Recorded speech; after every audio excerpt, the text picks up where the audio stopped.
कि एक बार सर जोड़कर बैठ गए मक्का वाले बड़े बड़े सेठ लोग, परेशान होकर मोहम्मद सल्लल्लाहु अलैहि वसल्लम बार बार चैलेंज कर रहे हैं और हम जवाब नहीं दे पा रहे। यमन से, शाम से जो शायर लोग आते थे हज के मौके पर, सबको जमा किया, खूब पैसे दिया, कहा कि ये कुरान का कुछ बदल लेके आओ, कुरान का कुछ बदल तुम भी बना करके लाओ। वो बहुत पैसे लेकर के गए। 1 साल तक ये शायर लोग पूरे पैसे खाए, अगले साल आए कुछ भी नहीं लेके आए। कहा टाइम निकल गया। हाँ, ऐसे ही फिक्स करके कई शायर आज भी जलसे में नहीं आते। मक्का के उस मेले में नहीं आ सके, ला नहीं सके, और फिर उसके बाद मक्का वाले सेठों ने फिर पैसे दिए। उन शायरों ने कहा और पैसे थोड़े से दे दो, अगले साल हम कुछ ना कुछ करके लाएंगे। दूसरे साल, 1 साल गुजरने के बाद वो शायर लोग आए, एक सूरे बनाकर लाए। एक सूरा तो बन गई उनके हाथ से, अल कारिअतु मल कारिअह वमा अदराका मल कारिअह, जो कुरान की सूरे है, इसके वजन पर वो बना करके लाए। क्या लाए? अल फील मल फील वमा अदराका मल फील खुर्तुमुहु तवील। अल कारिअह मल कारिअह का मतलब समझते हो मेरे अजीजों? क़यामत के मुतालिक आयात आए, चिंगाड़ने वाली, दहला देने वाली। तुम क्या समझो कि वो क़यामत कैसे आने वाली है? ये अल्लाह फरमा रहा है। और ये बदले में जो शायर बना करके लाए, अल्फील मलफील, हाथी, तुम क्या जानो हाथी कैसा होता है, उसकी सोंड लंबी होती है, पूंछ छोटी होती है। ये पूरा बना करके लाए और खुद ही हंसने भी लग गए। सारे लोग बैठ के हंसने लगे, ये क्या बन गया? अरे 1400 साल बाद आज ये लोग हंस रहे हैं उस बात पर। तो अरब का मिजाज रखने वाले कितना हंसे होंगे उस पर। खैर, उन शायरों को कहा कि ये सब तुम पैसों की बर्बादी कर लाए और कुछ भी नहीं लाए। उन्होंने कहा 1 साल और पैसे दे दो, 1 साल और दे दो, अगले साल आएंगे फिर पक्का बना के लाएंगे। लगता है उसी जमाने से शायरों को पैसा लेने का मिजाज रहा है, बहुत पहले से। लेकिन बहुत सारे अल्हम्दुलिल्लाह हमारे मद्दाहाने रसूल हैं, मैं उनके बारे में नहीं कह रहा। ये इखलास से भी पढ़ते हैं, इखलास से भी पढ़ते हैं। लेकिन उन लोगों की मैं मजम्मत करूंगा, मैं अपनी जुबान से नहीं। आला हज़रत फाज़िल बरेलवी रज़ियल्लाहु ताला अन्हु ने फतावा रज़विया शरीफ में फरमाया है कि जो नात पैसे के लिए पढ़ता है, वो पढ़ने वाला भी हराम काम कर रहा है और देने वाली भी हराम काम कर रहा है।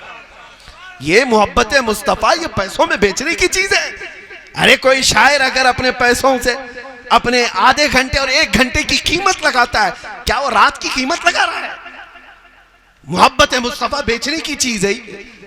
मेरे अजीजों, ये आपको भी समझना चाहिए। मिजाज अगर यहाँ पर इस तरह का बनाया गया तो इसको भी बदलें। हराम काम से हमारे जलसों में कोई बरकत नहीं आने वाली है। हाँ, इन लोगों को बड़ी दूर से बुलाकर आप, अब जाहिर सी बात है अब यहाँ से तकलीफ शुरू हो जाएगी, ये बात आ गई इसके लिए। लेकिन मैं कहता हूं कि मिजाज बदलने के लिए जिन लोगों ने हजारों पैसे उड़ाए हैं, तुम अपने मस्जिद के इमाम को तो कितना यतीम रखते हो। एक जलसे में उसे साल भर का नवाज करके, अरे इसी इमाम साहब को खड़ा कर देते। आवाज कुछ ना हो, दिल से अगर वो मेरे मुस्तफा की बारगाह में पढ़ ले, हो सकता है कि मेरे आका उसी नात को पसंद फरमा ले और तुम्हारे ख्वाब में हुजूर की जियारत हो जाए।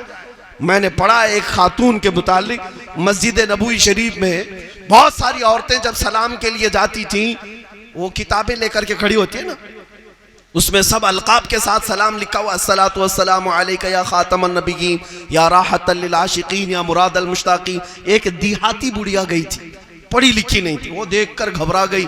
कितने बड़े बड़े सलाम हुजूर को कर रही हैं, सब पढ़ी लिखी औरतें, आलिमाएं हैं, मुझे तो कुछ नहीं आता। उसे दुख हुआ पहली मर्तबा कि पढ़ी लिखी होती तो अच्छा सा कोई सलाम करती नबी को। मैं पढ़ी लिखी नहीं हूं। दिल दर्द के साथ उसने कहा, मुझे सिर्फ इतना ही आता, अस्सलामु अलैका या रसूल अल्लाह।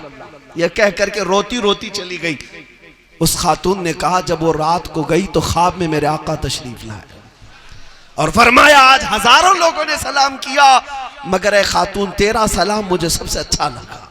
जो दिल से बात निकलती है मेरे मुस्तफ़ा उसे कबूल करते हैं। नातों का मिजाज ये नहीं है कि पैसे लुटा दिए जाएं, वही नात है। नात वही है जो मेरे मुस्तफ़ा से तुम्हें करीब करे, हुजूर की मोहब्बत में तुम्हें फना करे। बहरहाल बात मैं कह रहा था, वो शायर तीसरे साल आए, आकर के उन्होंने अब सूरे नहीं बनाई, 4 लफ्ज ढूंढ के लाए। कहा कि कुरान में 4 लफ्ज ऐसे आए हैं जिसको अरब लोग इस्तेमाल नहीं करते। अरबों की जुबान में ये लफ्ज इस्तेमाल नहीं, फसाहत और बलागत से घिरे हुए लफ्ज हैं ये, और ये कुरान में आए हुए हैं, ये कुरान का ऐब है। तो शायरों की ये बात को सुनकर सेठों ने कहा ये भी बड़ी बात है, लाओ जितना लाओ। बना के तो नहीं ला सके, 4 चीजें उसमें से तुमने ऐसे लाए। ये जैसे 26 आयतें लेकर बैठा है, वो 4 लेकर के आए थे। क्या क्या चीजें थी, तवज्जो चाहता हूं मेरे अजीज, मैं आपके ज़हन नशीन करता हूं। उनसे पूछा गया तो उन शायरों ने कहा इसमें एक लफ्ज आया है कि कुरान में जो 4 लफ्ज आए, हुजुआ का लफ्ज आया। हुजुआ मजाक को कहते हैं, और अरब लोग इस्तेहजा का लफ्ज इस्तेमाल करते, हुजुआ नहीं कहते, और कुरान पाक में हुजुआ है।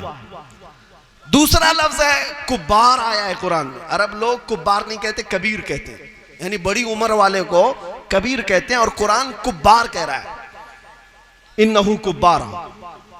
तो ये 2 लफ्ज हो गए।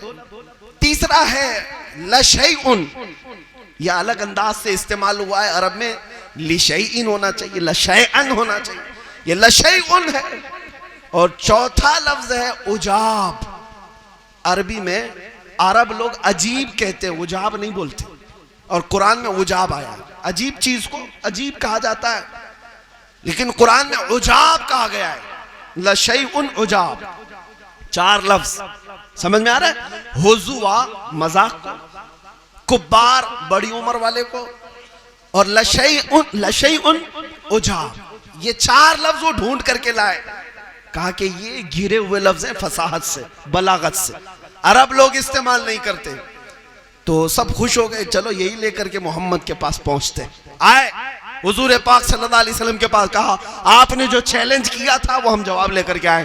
कुरान तुम्हारा गैर फसी है, गैर बलीग है, इसमें 4 लफ्ज ऐसे आए हैं जो फसाद से गिरे हुए। रसूल पाक सल्लल्लाहु अलैहि वसल्लम ने उनकी तरफ देखा, कहा मैं तुमसे बात नहीं करूंगा, जाओ हमारे और तुम्हारे दरमियान किसी एक फैसल को ले आओ, फैसला करना, तुम अपनी मर्जी से ले आओ। किसी ऐसे बड़े अरबी को ले आओ जो अरबी जुबान पर महारत रखता है, जिस पर तुम्हारा यकीन है। वो गए और बहुत तलाश किया कि कौन है साहब ऐसा जिसको सबसे ज्यादा अरबी पर कमाल महारत है। एक 97 बरस का बूढ़ा, 97 ईयर्स का, पहाड़ के ऊपर रहता था वो अपनी जुबान की हिफाजत के लिए। वो शहर में भी नहीं आता था कि जुबान मिक्स हो जाएगी, मेरी फसाहत और बलागत खत्म हो जाएगी। वो पहाड़ पे रहता था। ये सब मक्का के जाहिल, ये सेठ, शायर सब पहुंचे वहां पर। कहा एक फैसला करना है, आपको तशरीफ लाना है मोहम्मद सल्लल्लाहु अलैहि वसल्लम के पास। बड़ी मिन्नत समाजत के बाद उस बूढ़े को ले आए, कहां से, पहाड़ से उतार करके उसको ले आए नबी पाक सल्लल्लाहु अलैहि वसल्लम के पास। वो फैसल बन करके आया, हकम बन करके आया फैसला करने के लिए। 4 लफ्ज फसी हैं, गैर बलीग हैं। अब आया तो हुजूर पाक सल्लल्लाहु ताला अलैहि वसल्लम के साथ जो मामला पेश आया, तवज्जो चाहता हूं। वो जैसे आया, हुजूर बैठे हुए थे, वो आया, अरबों का रिवाज था आने वाले के लिए खड़े होते थे, मेरे आका खड़े नहीं हुए। वो आकर के, अरे 97 ईयर्स का बूढ़ा है, 97 बरस का, आकर के बगल में जैसे बैठा, हुजूर खड़े हो गए। मेरे आका खड़े हुए तो वो भी घबरा के खड़ा हो गया। फिर हुजूर बैठ गए, फिर वो सामने बैठने लगा तो हुजूर ने उसको वहां से उठाया, यहां बिठाया, कहा इधर बैठी। इधर बैठा तो थोड़ी देर के बाद हुजूर ने कहा यहां नहीं, यहां बैठी। 97 बरस के बूढ़े को उठक बैठक कराया जाए तो हड्डियां बोलने लगेंगी, कमर की हड्डी, पिंडलियां सब। वो 4-5 मरतबा उसको इधर बिठाया, उधर बिठाया, झल्ला गया, सटिया गया। गुस्से में आकर के उसने कहा, या मोहम्मद अतत्तखिदुनी हुज़ुवा, अतत्तखिदुनी हुज़ुवा व इन्नी शैखुन कुब्बार व हाज़ा मिनकुम लशैउन उजाब। यह पूरा लफ्ज है। उसने क्या कहा गुस्से में, तवज्जो, अतत्तखिदुनी हुज़ुवा, ऐ मोहम्मद तुम मेरा मजाक उड़ाते हो, व इन्नी शैखुन कुब्बार, मैं बड़ी उम्र वाला आदमी हूं, व हाज़ा मिनकुम लशैउन उजाब, और ये तो आपके जैसे लोगों से बड़ी अजीब बात है। उसने एक जुमले में वो 4 लफ्ज इस्तेमाल किए जो ये लोग ऐब के लिए निकाल के लाए थे। वो फैसला करने आया हुआ था, फैसला करने आया हुआ था, उसी की जुबान से ये अल्फाज निकल रहे थे। मेरे आका सल्लल्लाहु अलैहि वसल्लम ने उनकी तरफ देखा, मियां किसको लाओ, कुरान में 4 लफ्ज गैर फसी हैं, फैसला करने के लिए इसको लाए हो और ये बूढ़ा आदमी खुद ही वो लफ्ज इस्तेमाल कर रहा है। इसका मतलब है कि कुरान पाक सबसे ज्यादा फसी और बलीग है। मेरा मौला जब जिससे चाहे अपने कुरान का जवाब देगा, अपने नबी पाक की हुर्मत का जवाब देगा। बहरहाल मेरे अजीजों, घबराने की जरूरत नहीं। इन राफजी कुत्तों से कुछ नहीं हो सकता। ये दर हकीकत पहले से यहूदियों के पट्टू रहे, आज भी हैं। इनके त्यागी बनने से, इनके संगी बनने से इस्लाम पर कुछ फर्क नहीं आएगा। तेरे जैसे और 1000 कीड़े निकल जाएं, इस्लाम पाक ही होगा, इस्लाम पाक होगा। क्या समझते हैं कि एक शख्स त्यागी बन गया, मंदिर में चला गया, मेरे अजीज उसका अंजाम तो वही होना ही था। उसे जलकर मरना अगर पसंद था तो चला गया, इसमें हमारा क्या कसूर है। अल्लाह का बड़ा फजल करम एहसान है कि हम पैदा हुए थे अल्लाह अकबर के नाम पर। इंशाअल्लाह दुनिया से जाएंगे भी तो अल्लाह अकबर के नाम पर जाएंगे। वाखिरु दावाना अनिल हम्दुलिल्लाहि रब्बिल आलमीन।